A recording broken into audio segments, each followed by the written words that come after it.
21世紀初頭、世界的にロボット産業が急速な発展を続けていた。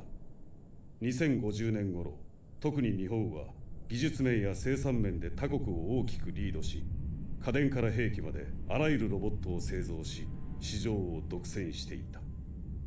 しかし、技術が人間の延命パーツやアンドロイドの実現に及ぶと、国際情勢は一変した。原子力開発やバイオテクノロジーと同様に、国際連合により厳格な国際協定が作られ、規制が設けられることになった。日本はこの規制に最後まで抗議し抵抗したが、その決定が覆ることはなかった。これに不服とした日本は、国際連合脱退という厳しい道を選択し、ハイテク鎖国に突入した。2067年、日本はハイテクを駆使した完全なる鎖国を完成し、今年で10年を迎えようとしていた。その徹底した情報遮断政策により、秘密のベールが日本全土を覆っていた。もちろんこの10年間、本当の日本の姿を見た外国人は誰一人いない。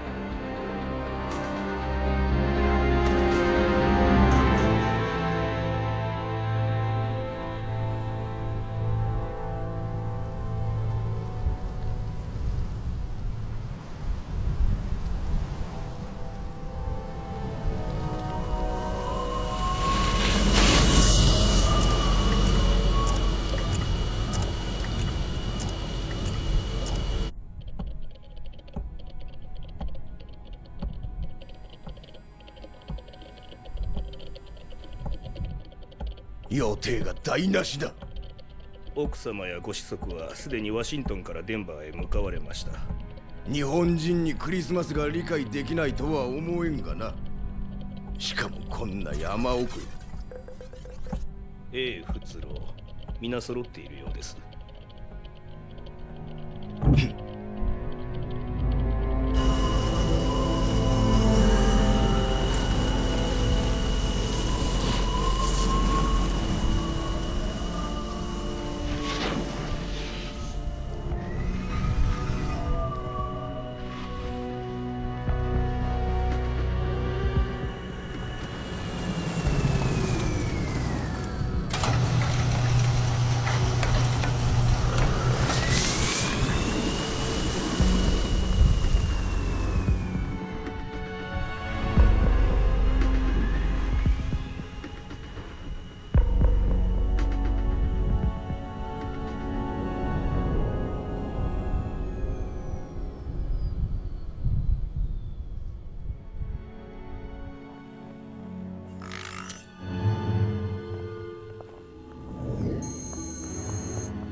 最終スタンバイ。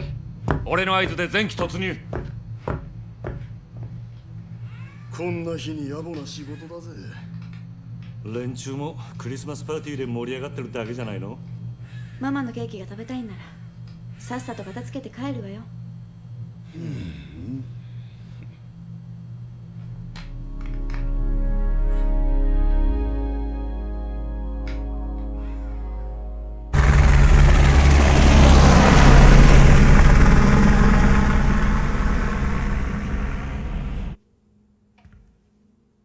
世界中のあらゆる進化論をしても例外なく同じ結論に達するわけです。この結論が導き出した世界こそまさに人類の来るべき未来と言えるでしょう。この件に関し我々大和重工にご賛同いただけるようでしたら、どうか拍手でお答えください。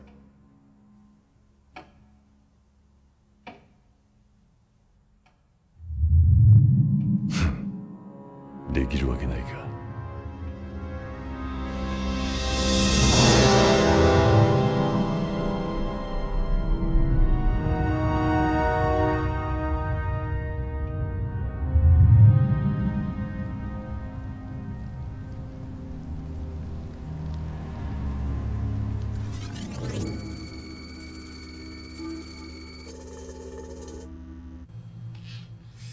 第一目標は大和重工のサイト。タレコミによるミッションだ。罠かもしれない。十分注意しろ。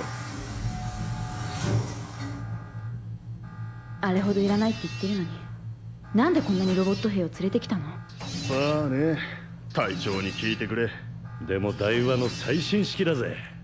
最新だかなんだか知らないけど、機械の塊は嫌いなのよ。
さん。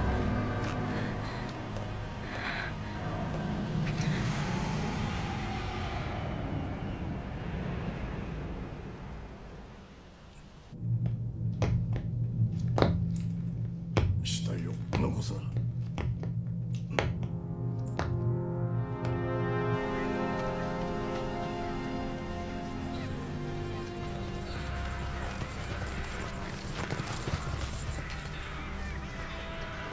なんだこの扱いは。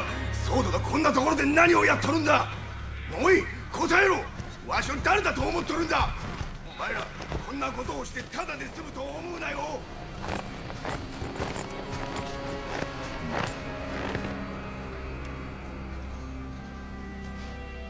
レオン。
明らかに国際協定違反だな。どの協定に違反しているの？ほぼ全ての協定を無視して作られている。この足のどこが金属なんだ？生体金属ってやつさ。足だけがサブパーツの可能性は？俺もそう願いたいがね。斎藤の生体反応は確認されているぜ。後から付加された可能性も否定できない。そんなことが可能なのか？我々には不可能だ。じゃあ今の日本ではあのレベルのアンドロイドが標準ってわけ？事実なら核の脅威に匹敵するな。あの斎藤がアンドロイドだっていうのか。どちらにしろ合法非合法問わずアメリカには存在していない技術だ。裏を取るには膨大な解析時間が必要だ。一月前のサンペドロと同じだな。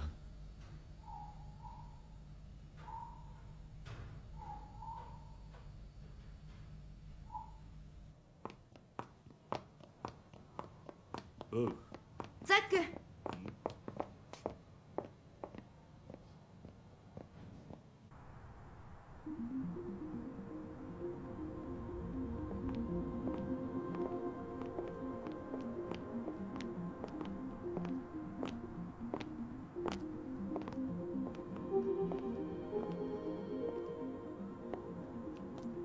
この町には膨大な人間が暮らしているのに、会話するのはこのマークの入った人間とコンピューターだけになっちまってるな。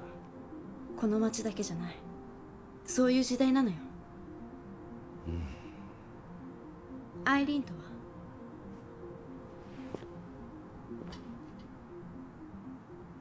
出てったきりさ。そう。ところでサンペドロのことはレオンから何も聞いてないのか？そうか。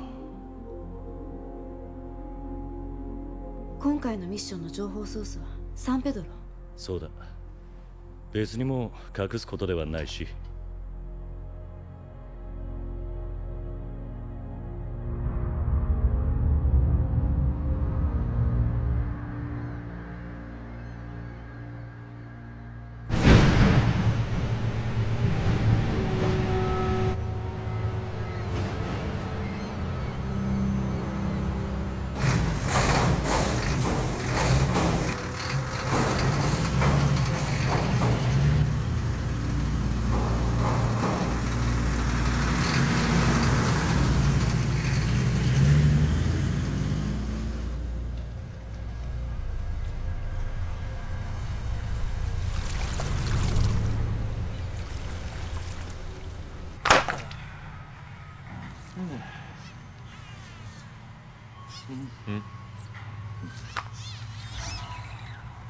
わざわざ俺たちが警備する必要があるのかね。日本製の最新ロボット兵も含まれているらしい。戦う相手だって大抵は日本製だぜ。戦場は日本製品の見本市さ。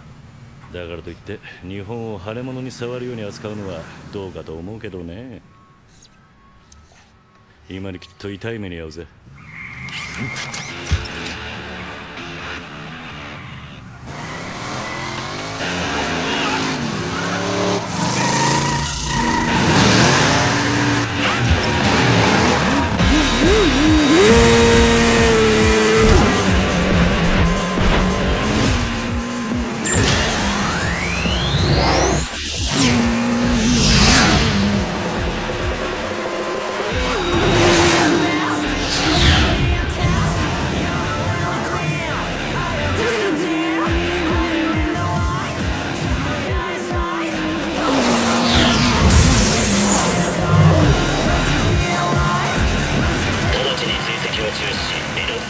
なんだ偉そうに。繰り返す。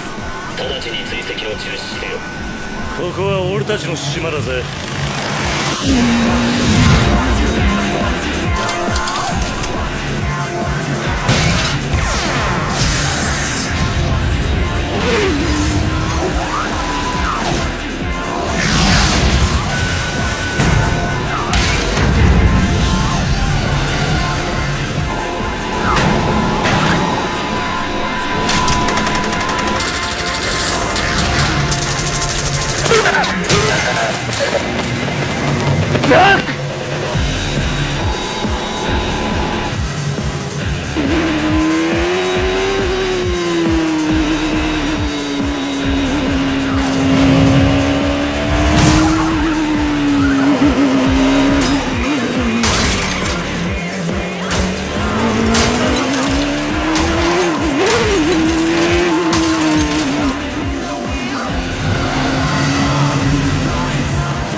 おい気をつけろ。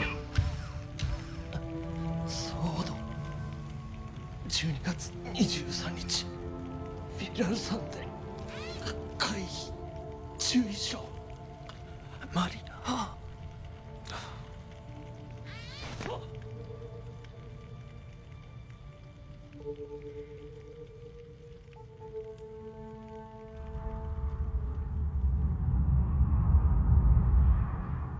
レオンは逃亡者の言葉を全面的に信用して譲らなかった。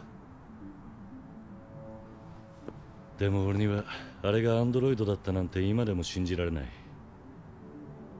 性能的に見かけだけでは人間と見分けはつかない。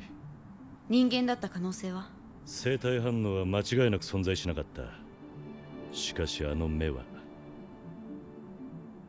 解剖の結果は？政治的圧力によりそのアンドロイドは即日日本に回収された。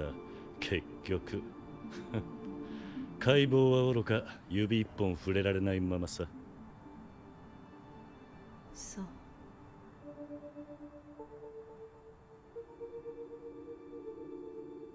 マリア。10年間沈黙を続けてきた日本だが、昨年から目立ち始めた不可解な行動をこれ以上放置するのは危険だ。フィラル山での秘密会議の目的は未だ不明。逮捕した特務局長も国務省から緊急公務が承認され、昨日から現業復帰している。日本からは押収した斎藤の足の返還を強く迫られている。分析の結果、この足は金属探知不可能な疑似生体金属で構成されており、付加された生体反応の分布から判断すると、斎藤はアンドロイドである可能性が非常に高い。国際協定を逸脱したアンドロイド開発は重大な国際犯罪だ。これだけの証拠を手にしても、ホワイトハウスはあくまで慎重な態度を見せている。現段階で日本との交友関係に少しでも傷をつけるような行動は禁じられている。しかし明らかに何かが進行している。よっていつものようにここから先はソードの単独行動とみなされ、何があろうと米国の庇護は全く受けられない。それでも国際社会に対するこの脅威は我々の手で退けなければならない。今回のミッションは日本潜入だ。10年間秘密のベールに包まれ続けた日本の本当の姿を暴く時が来た。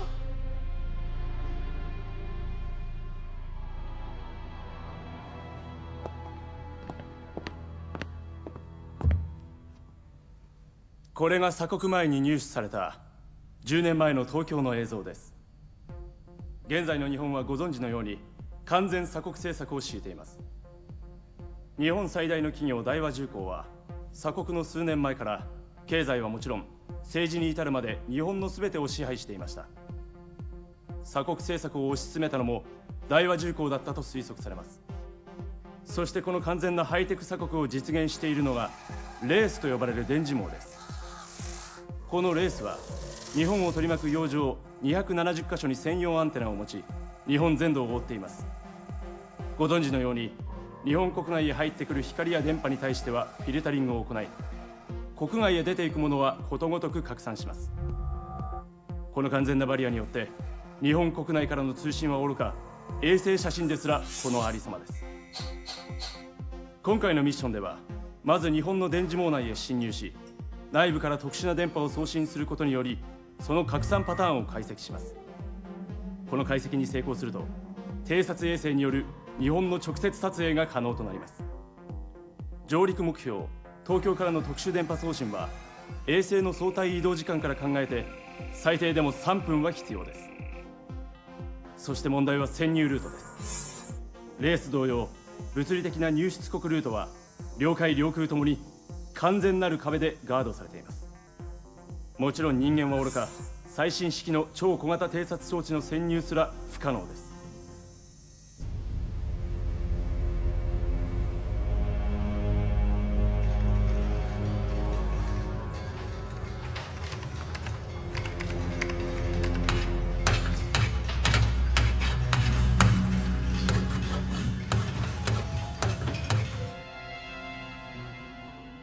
この特殊電波送信に成功した後、潜入部隊は深く日本内部に展開し、できる限り大和重工の情報入手に努めてもらう。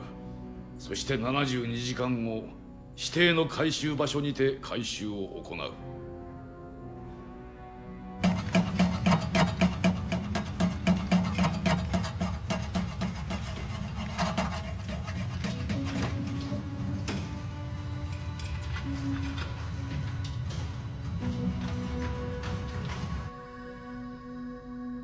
この危険なミッションの指揮には自ら志願してくれたレオン・フェイデン中佐が当たる。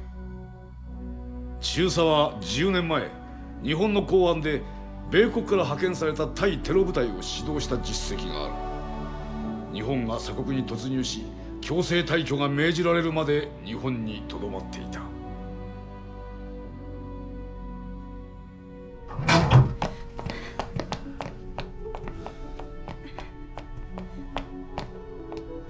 なんで黙ってたの？心配かけたくなかったからだ。志願のことじゃなくって日本にいたことよ。話す機会がなかっただけだ。本当にそれだけ？それだけだ。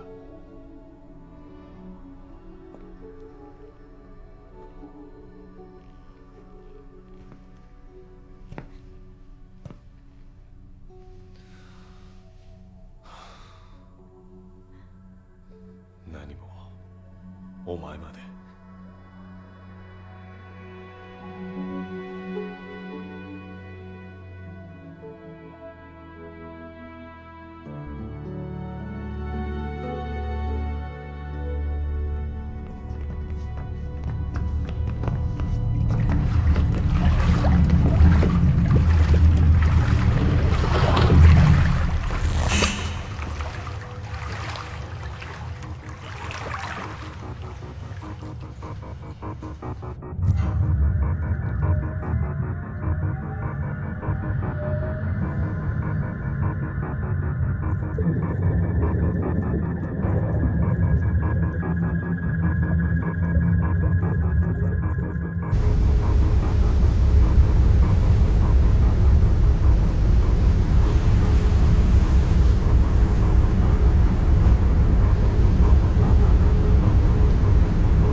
事故による本船の破損ではありません。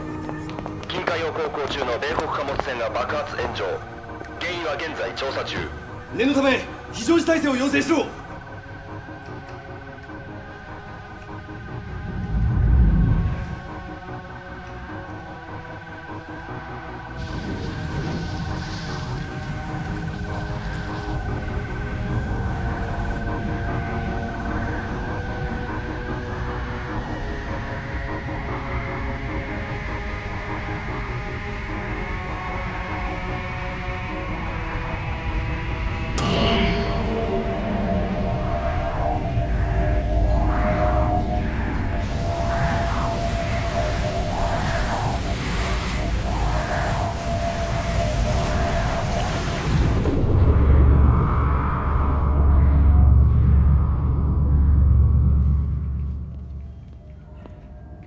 積み荷は全てチェックを完了しています。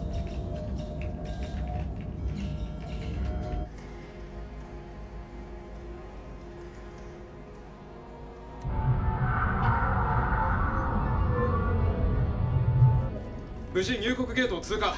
これより通信不能領域に入ります。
拡散電波をキャッチしました。頼むぞ、3分だ。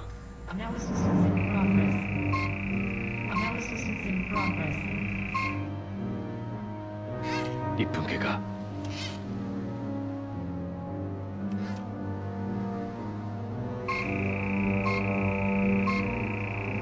2分30秒経過。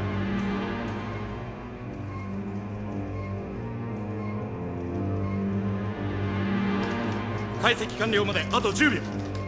9、8、7。同時だ。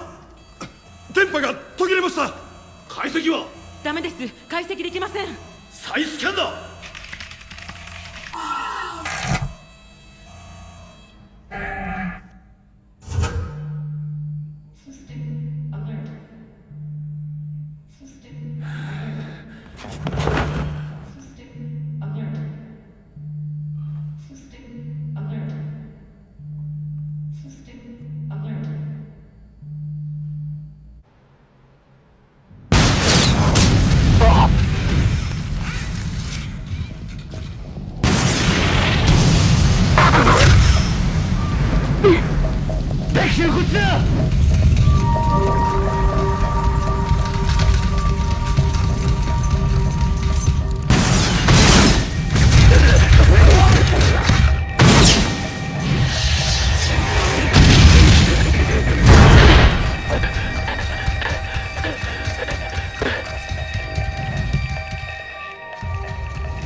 この10年間で君たちが初めての外国人旅行者だ。大いに歓迎するよ。合図をしたら海へ向かって走れ。私だけ行けるわけないでしょ。お前だけが予備の送信装置を持っているんだ。俺たちも後に続く。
大丈夫だよ、お姉ちゃん。僕一人だから怖がらなくてもいいよ。僕じゃないよ。マリアが着替えさせたの。マリア。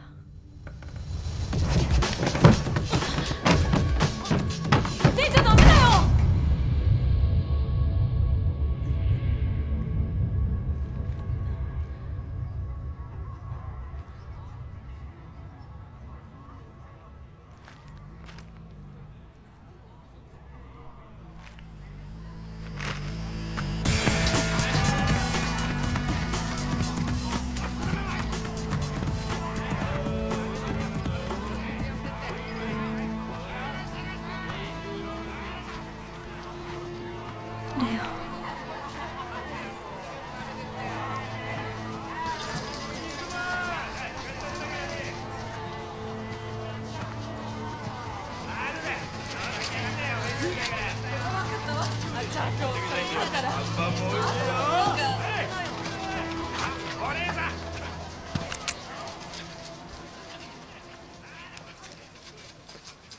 おとなしく言う通りにしなさい。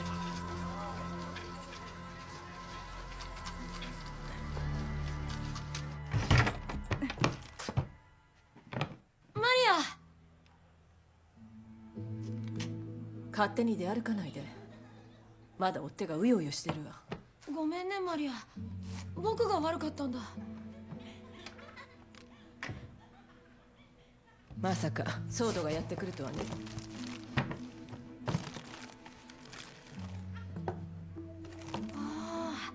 たくさんあるね。他の仲間は？これは冷やしといて。うん、分かった。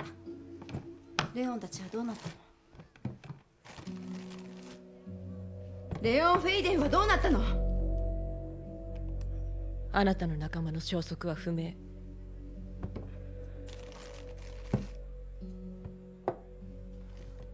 今調査中よ。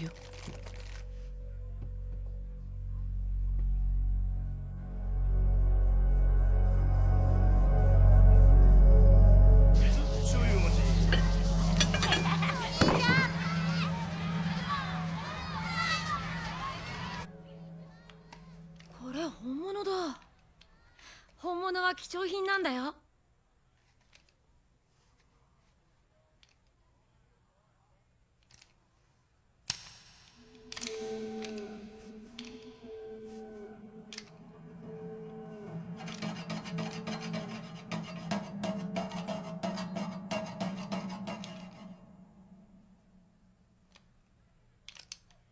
丸2日寝てたのよ。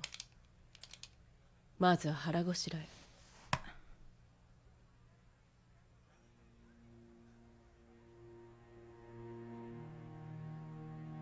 アメリカにメッセンジャーを潜入させたのはあなたな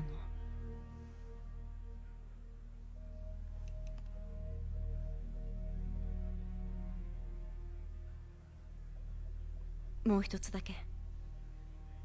ここはどこ？ここはかつて東京と呼ばれた町。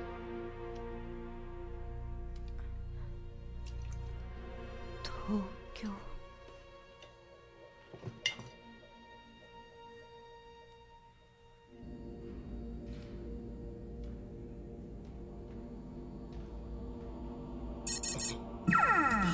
大佐、再び送信が開始されました。間違いないな。間違いありません。予備の送信機からです。送信は継続しています。今度こそ頼むぞ。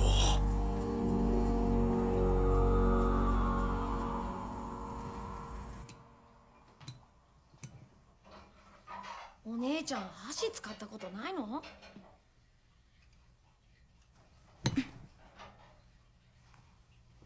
おいしい？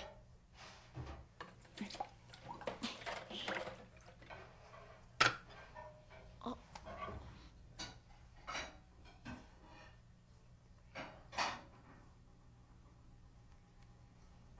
あ、手品みたい。ねえ、どこに隠してるの？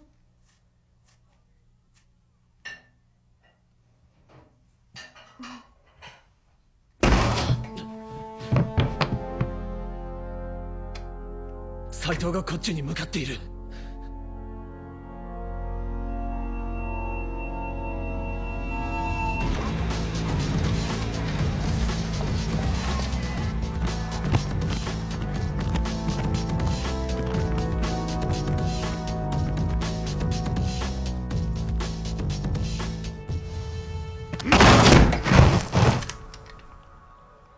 あら、かっこいいわね。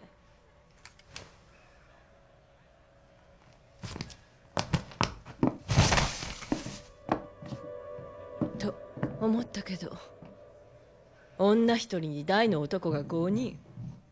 かっこ悪い。スウォードの女をどこへ隠した？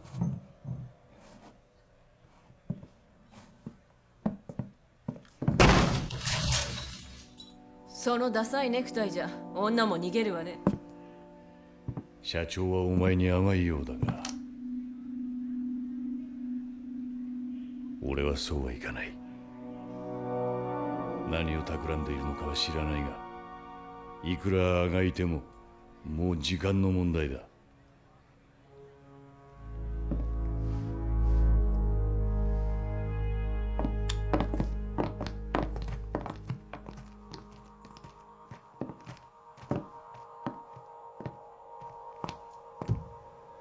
本社でお待ちしてるよ。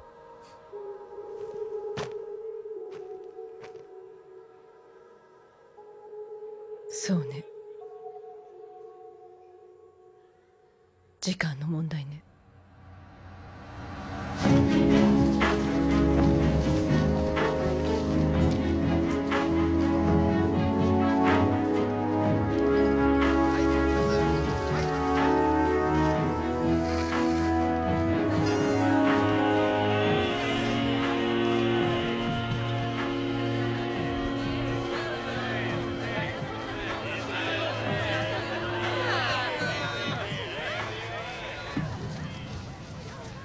大和の連中も必死だな。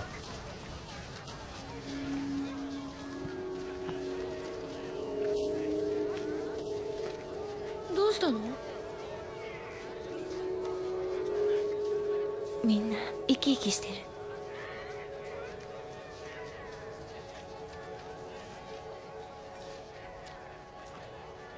こんな街を見たのは初めて。どこか懐かしいよ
よし、地球解析に回せ。衛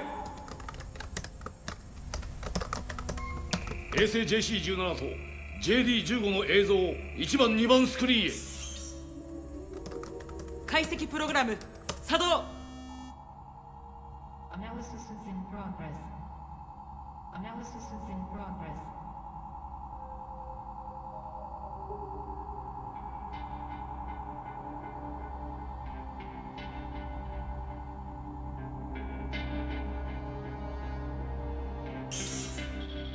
何もない。山も川も町も。東京はどうなっている？東京を移せ。こ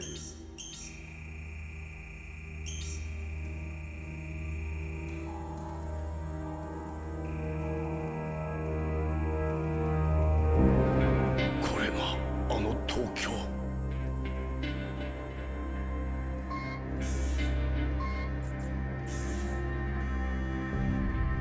大和重工。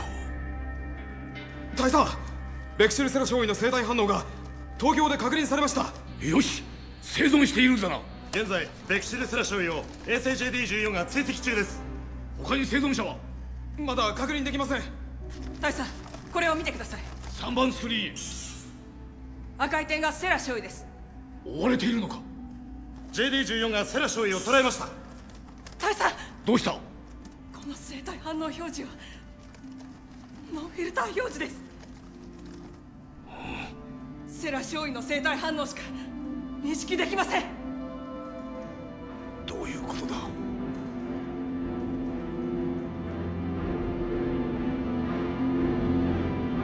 あれは人ではないのか？日本全土の生体反応をスキャンしろ。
ここでしばらく追っ手がいないことを確認する。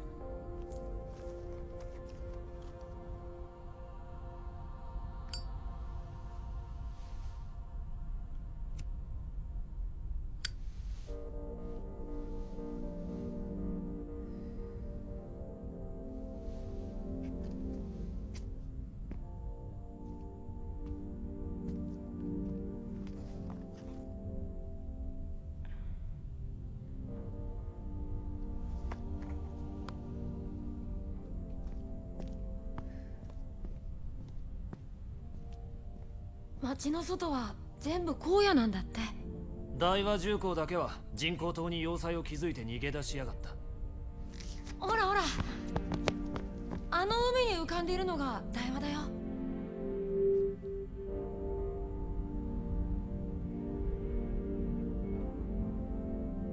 あいつらのせいで人はみんないなくなっちゃったんだ。日本民族は全滅した。だって僕たちはもう人じゃないんだ。人じゃない。俺たちにはもう人間のかけらしか残っていない。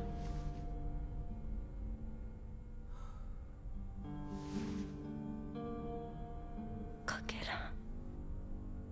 そのかけらももうすぐ消えてなくなっちゃうんだ。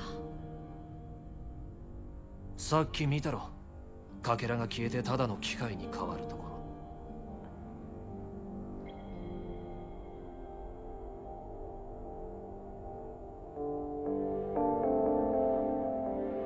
俺たちにはもう赤い血は流れていないんだ。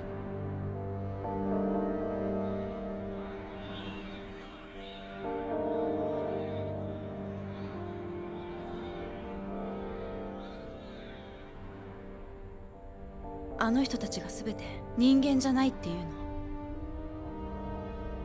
こんなに暑い街見たことがない。みんならしく生きようとしているだけさ。食べる必要もないのにご飯食べたりね。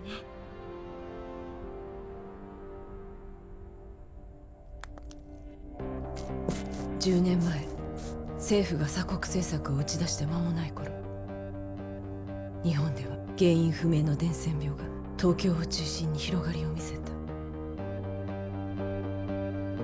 感染すると高熱を発し、高い確率で死に至る病気。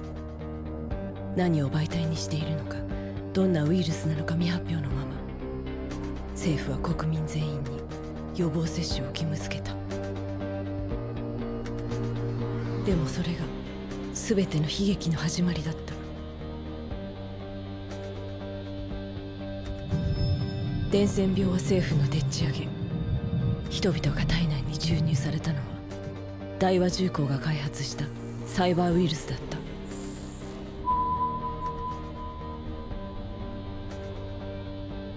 ウイルスは体内の細胞を徐々に蝕み、生体金属へと分子構造を変化させ、人体そのものを機械へと置き換えていった。最悪だったのは、そのサイバーウイルスが開発途中のものだったってこと。どういうこと？大和重工は国民すべてをモルモットにして、この日本を壮大な実験場にしやがったんだ。最後に脳がコピーされ侵食が終わる。そして人は完全なアンドロイドとなって大和の支配下に落ちていく。脳の侵食のスピードには個人差があってね。コピーが完全でないうちはまだかろうじて人としての理性を残している。つまり人間のかけらをね。出来損ないの技術だから、ほとんどの国民はただのジャンクと化してしまった。たとえ成功しても記憶を消された機械の塊。どちらにしろ俺たちは死を待つだけの哀れなモルモットさ。残された時間は？日本だけじゃ飽き足らず、次のターゲットはアメリカさ。すでに大和のアンドロイドが送り込まれているはず。特務局長。サ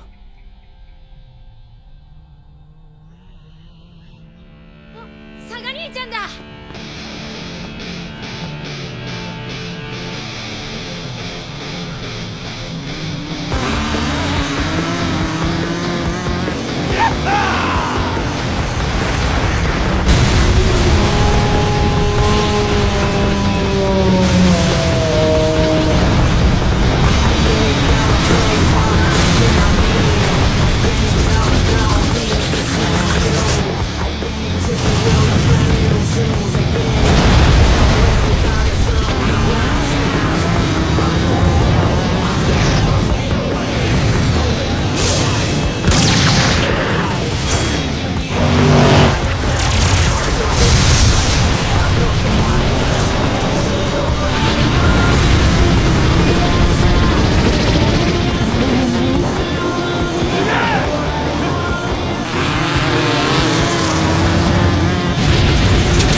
あれはジャグといって機械化に失敗した人々の慣れの果てさ。金属を探知すると何でも飲み込み融合していく。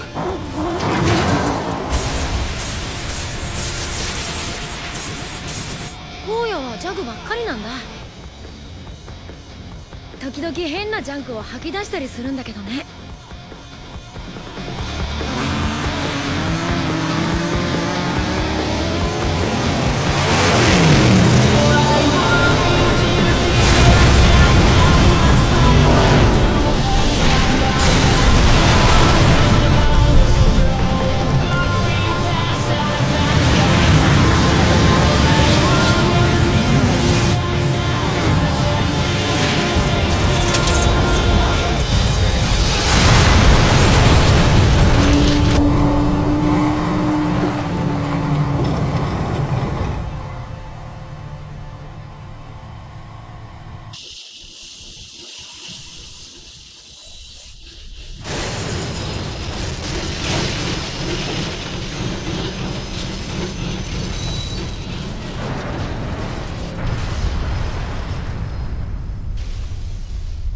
そろそろ行くわよ。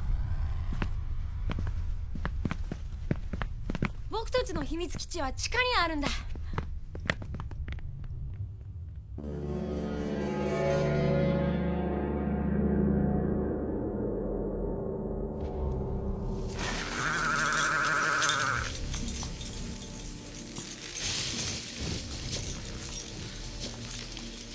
ソードの女はどうしたサイト。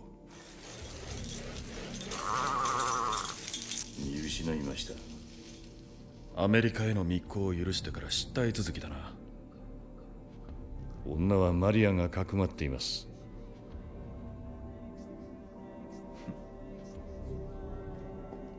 放っておけ。ソードが一時的にレイスを破った可能性があります。だとしても今のアメリカが動くことはない。焦るなサイト。10年かけた実験がようやく成果を上げようとしている。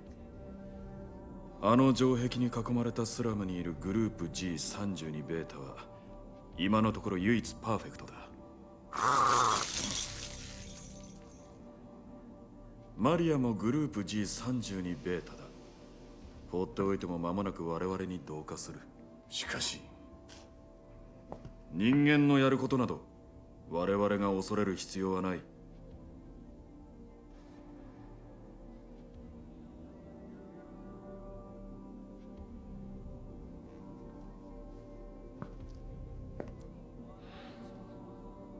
分かった。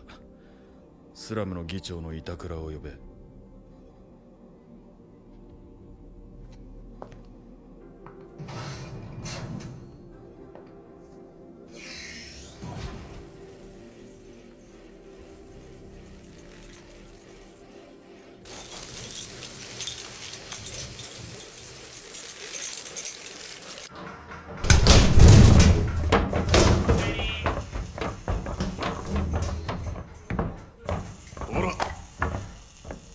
新種のジャンクだ。多分必要なエンジンのパーツが取れるはずだ。助かった。まだ間に合うと思う。マリオ。みんな紹介するわ。ソードのベクシルよ。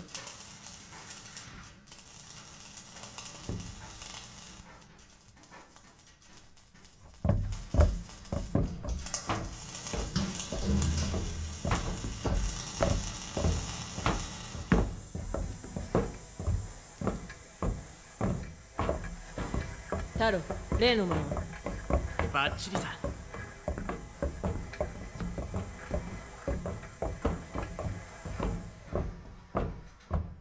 私の破損した箇所の修理は終わっていつでも出撃できる状態だよ。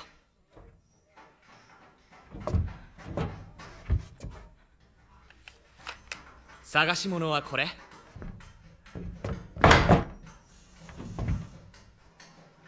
もう連続送信済みだよ。どれくらい？3分以上。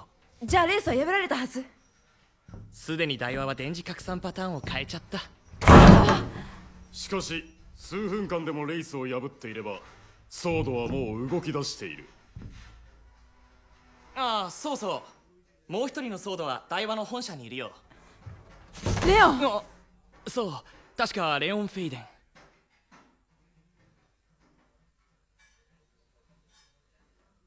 本社のどこにいるの？怪我してるの？ごめん、それ以上はわからないんだ。太郎、情報源は？台湾のメインストリームから拾ったんだ。間違いないよ。レオン一人だけ？うん。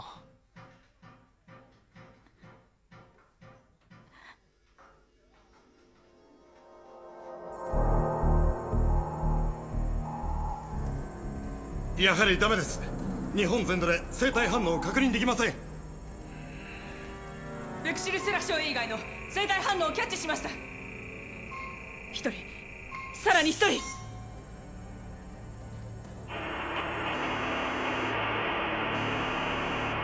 どうした？電磁網の拡散パターンが変化しました。再解析します。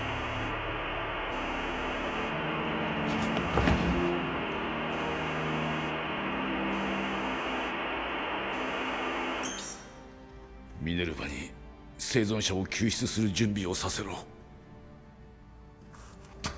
ボーグ大佐、ホットラインにお電話が。もう国防長官にまで伝わったというのか。いえ、大統領からです。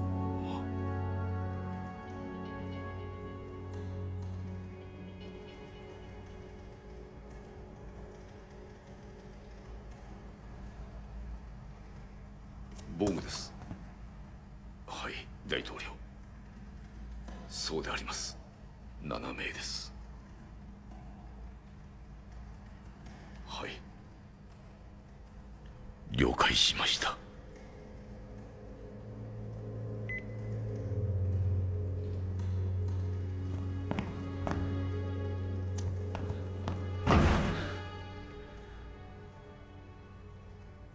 作戦は中止だ。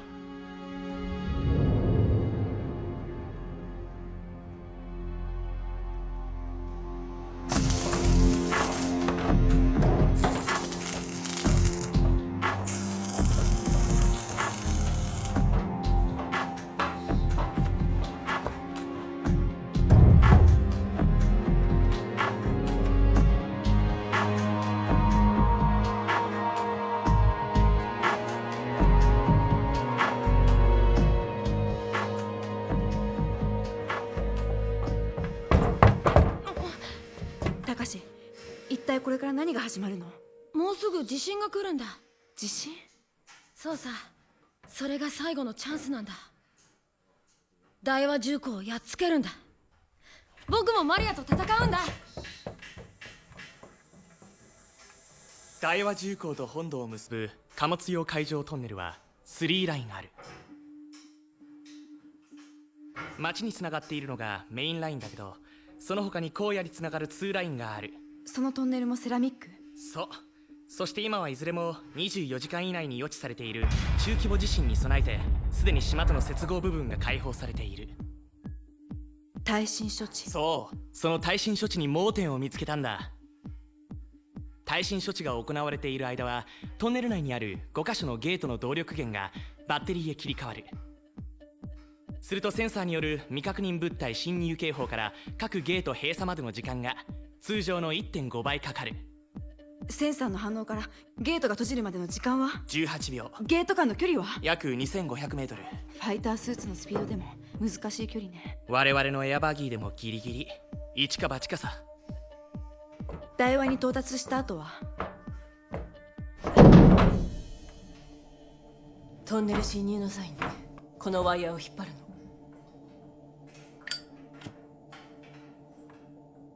ジャグ。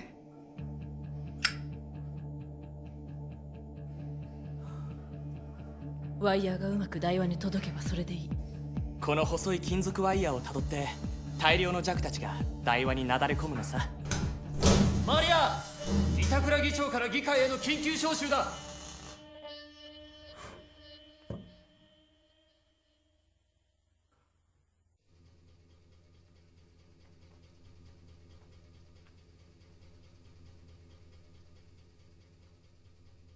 要件はそれだけ？そうだ。何度も同じこと言わせないで。穏やかな最後を望む人たちの邪魔をするつもりはないわ。大和がアメリカにまで手を伸ばし始めていることは議長も知っているはずよね。もうあまり時間がないのでこれで失礼するわ。どうしても行くのか。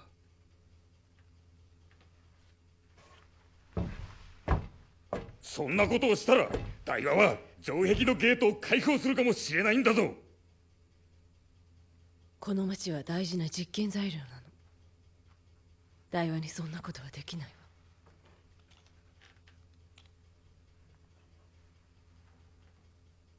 結局この町の人々も我々も守ろうとしているものはきっと同じね。でも我々は戦う。鉄くずになる最後の瞬間まで。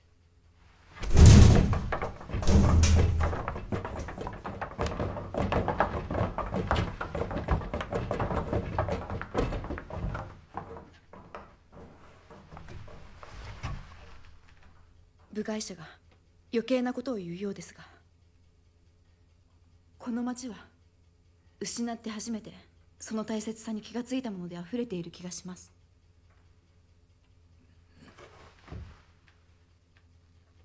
でもマリアはまだ失っていないもののために戦っているんだと思います。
外国人は強制退去。どういうことですか。レオ、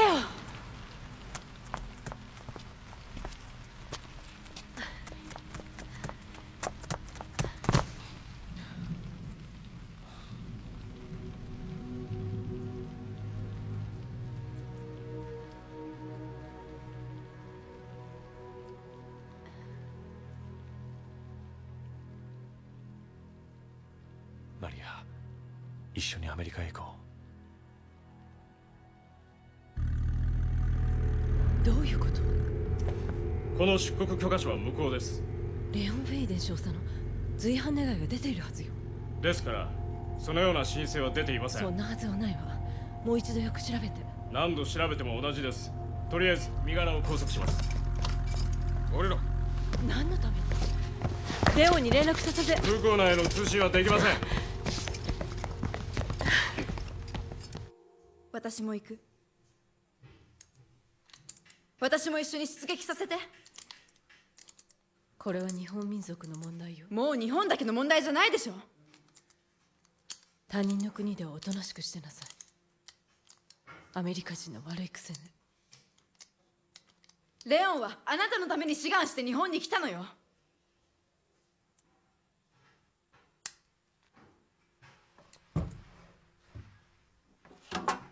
マリア、お願いだから大和重工に連れて行って。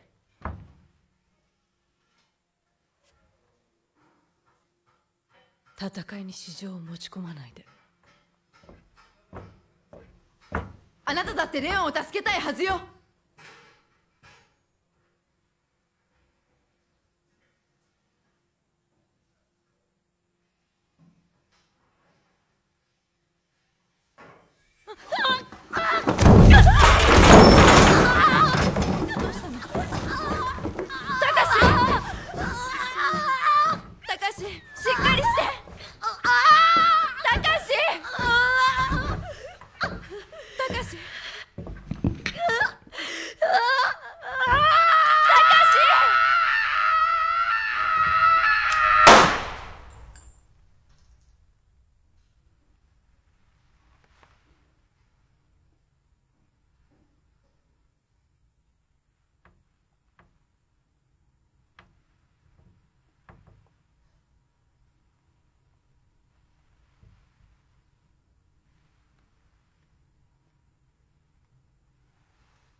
たかし、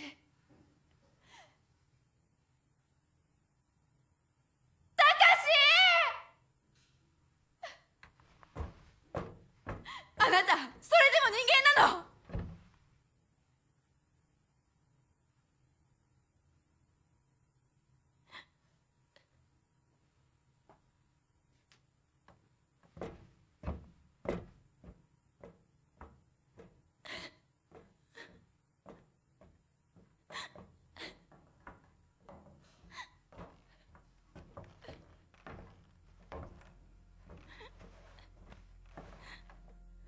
これは我々の掟なんだ。こうしないとこの計画が大和に筒抜けになる。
ベクシル、タカシの代わりが必要だ。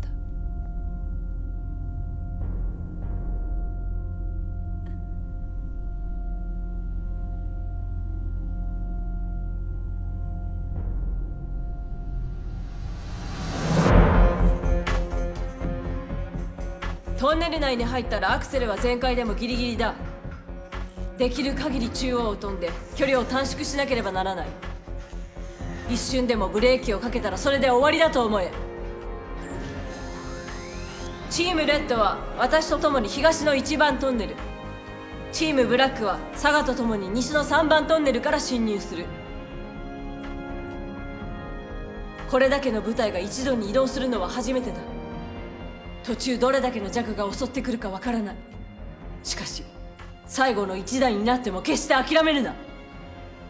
このワイヤーが一本でも台湾に到達さえすればそれでいい。たとえかけらしか残っていなくても我々はまだ人間だ。人としての誇りがある限りこの国を人の手に取り戻すんだ。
数が多いな。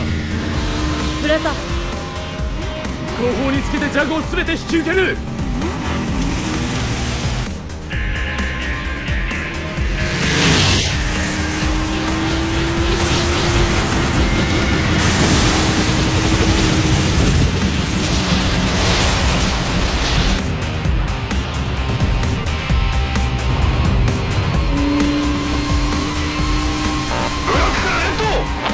レッド。こ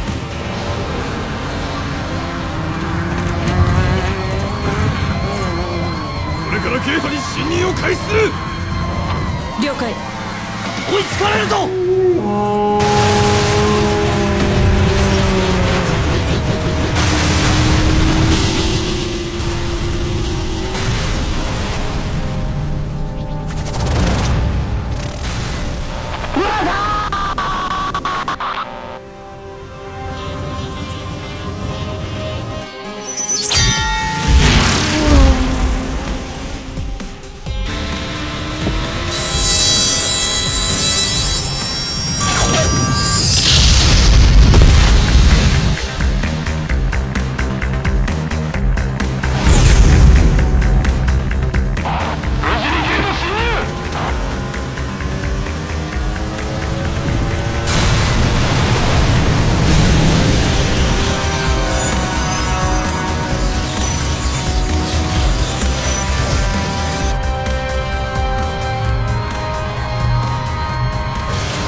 のジャグの誘導に成功した。正面から再度アタックしてくれ。了解。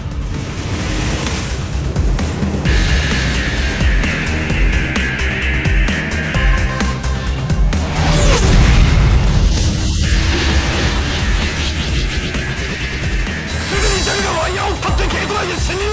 早すぎる。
ブラボー。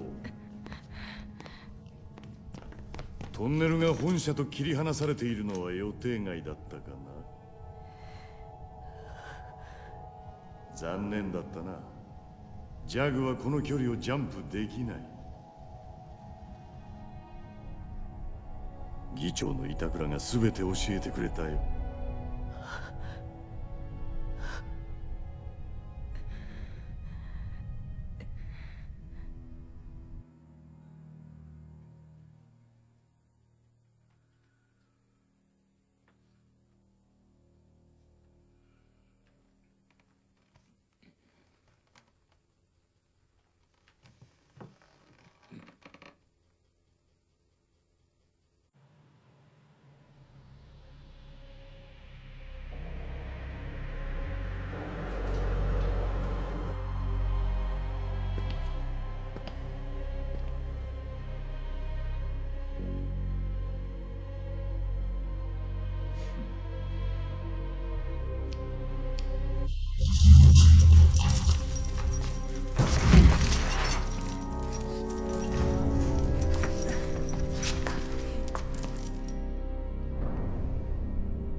久しぶりだな、マリア。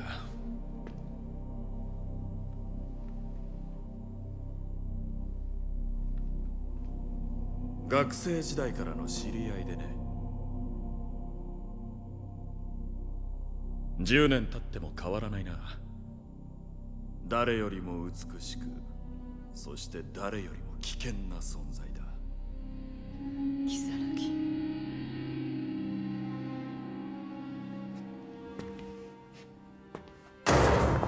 国際協定違反です。皆そのまま動かないで。おとなしくしろ。さあ来い。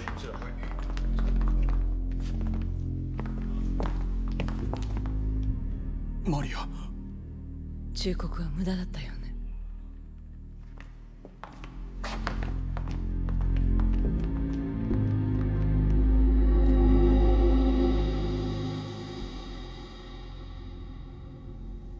運命の皮肉だな。またこの顔を見ることになるとはね。そんなことはさせない。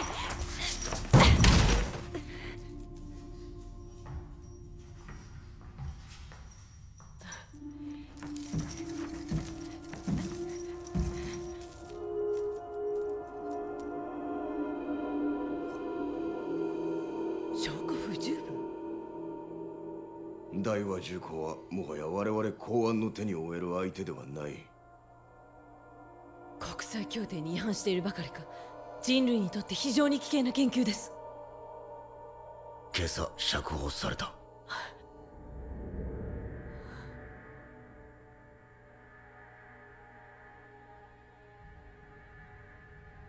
私たちは進化の最終形態だ。人間という存在は私たちを創造するための準備段階に過ぎなかったんだよ。この体のどこが進化だという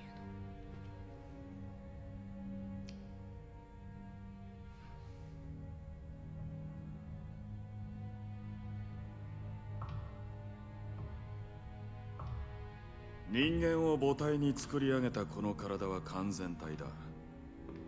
知能も感情の安定も比べ物にならない。眠る必要もなく食べる必要もない。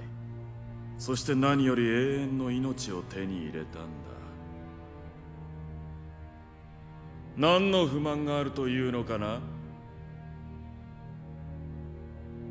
もうすぐ君も私と永遠を共にする。選ばれし者だけが進化を遂げ、生まれ変わった日本民族は全世界の頂点に立つのだ。これは神のなせる技だ。今や神とは私のことだ。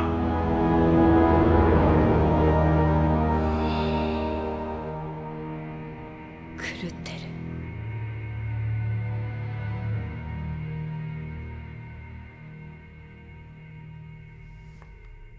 しかし完成を前にしてこの国の実験材料は尽きてしまった。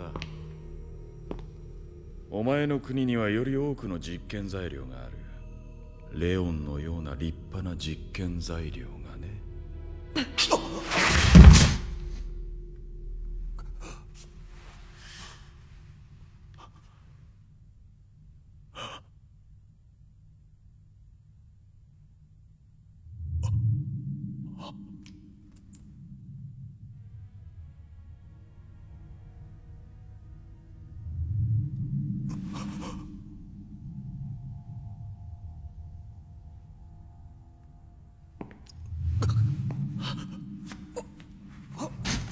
まったく何が神よ。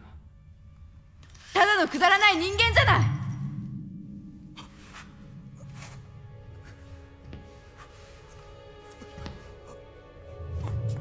私にもしものことがあったら大変なことになるだろう。実験が完全に成功して安全が確認されたらもちろん私も進化に加わるつもりだったんだ。こんなくだらないやつのために。私の研究が君たちに永遠の命を与えたんだ。君たちのような完全体が一時的な衝動によって行動するなんておかしいじゃないか。やめろサイト、やめてくれ。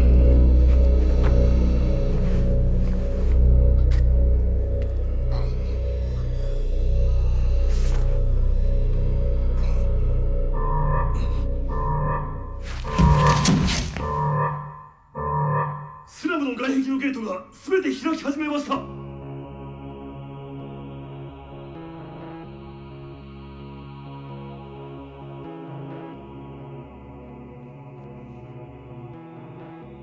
すでに全住民の支持を得ています。議長の板倉です。私や議会の迷いは多くの仲間を裏切ってしまいました。しかし皆さん全員の勇気ある決断によってその過ちを償うことができます。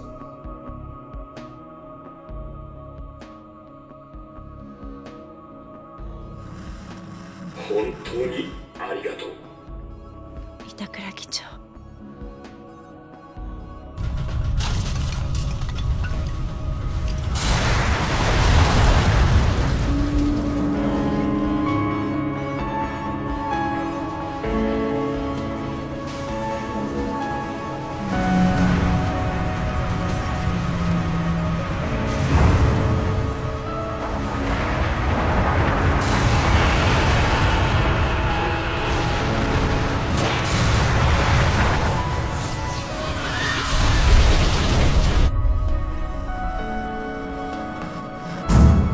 中央トンネルも本社から切り離せ。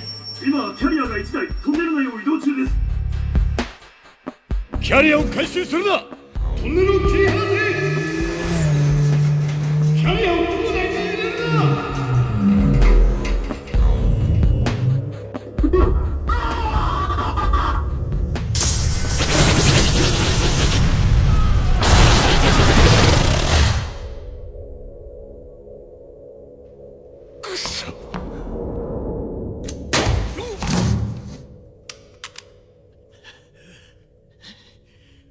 ガラクタめ。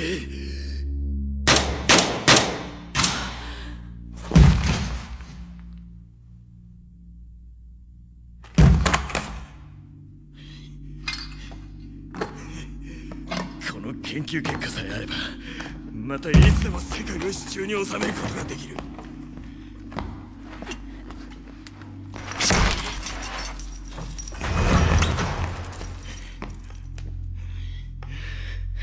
もうすぐここにもジャグが侵入してくる。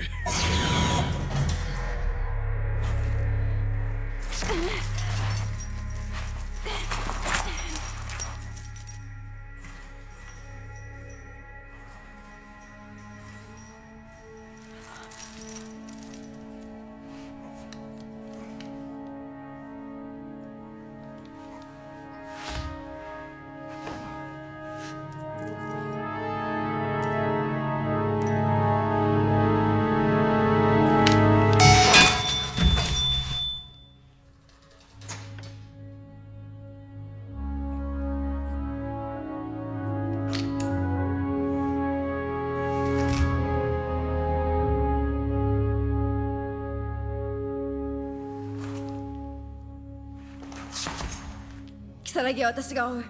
マリアはレオンを。如は私が。その足じゃ走れないでしょ。レオンをお願い。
なぜ空港に来なかったんだ。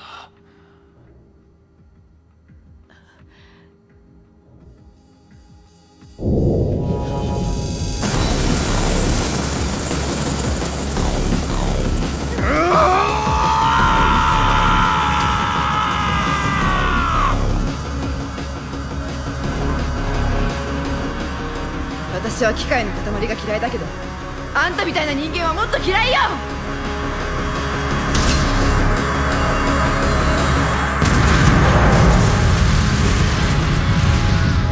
レクシル！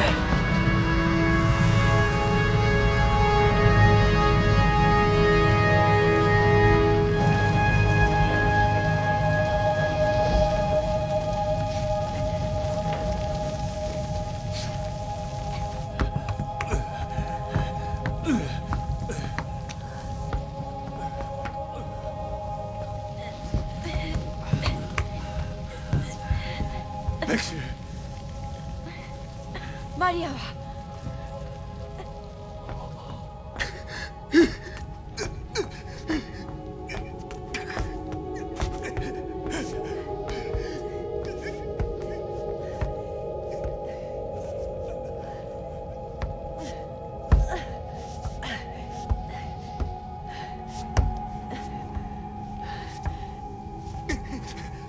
来るな！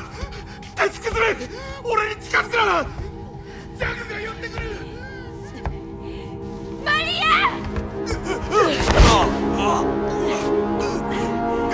マリア逃げて！これで二度と離れることはないわ。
日本中のジャグが大和重工を食らい尽くし、そして海中へと沈んでいった。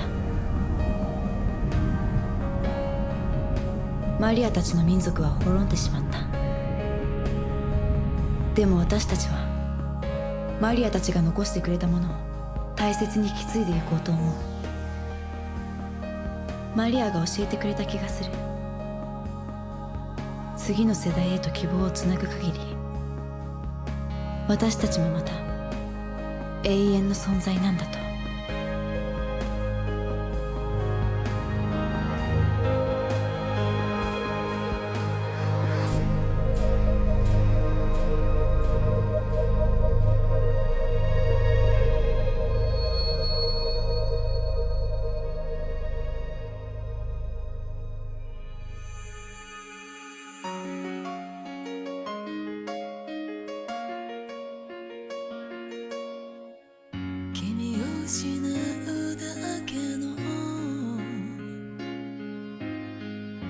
明日はもう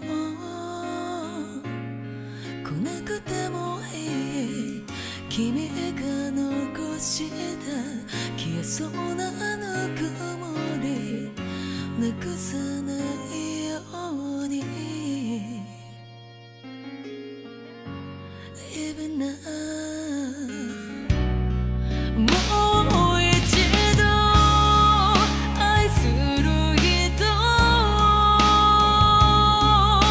Cause I can't sleep, I can't eat, I want bills to end But together again We're together again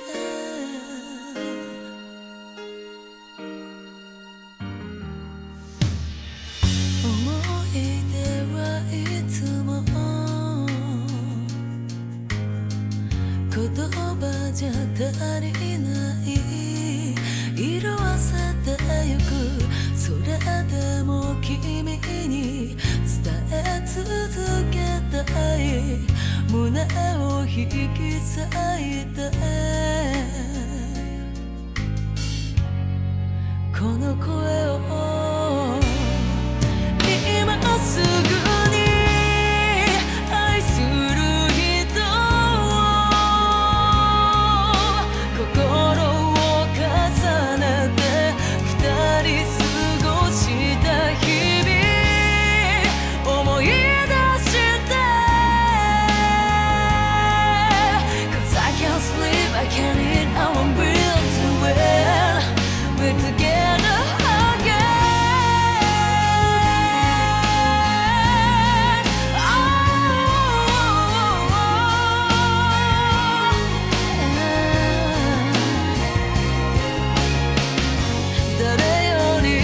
見つめたい触れていたい抱きしめてたい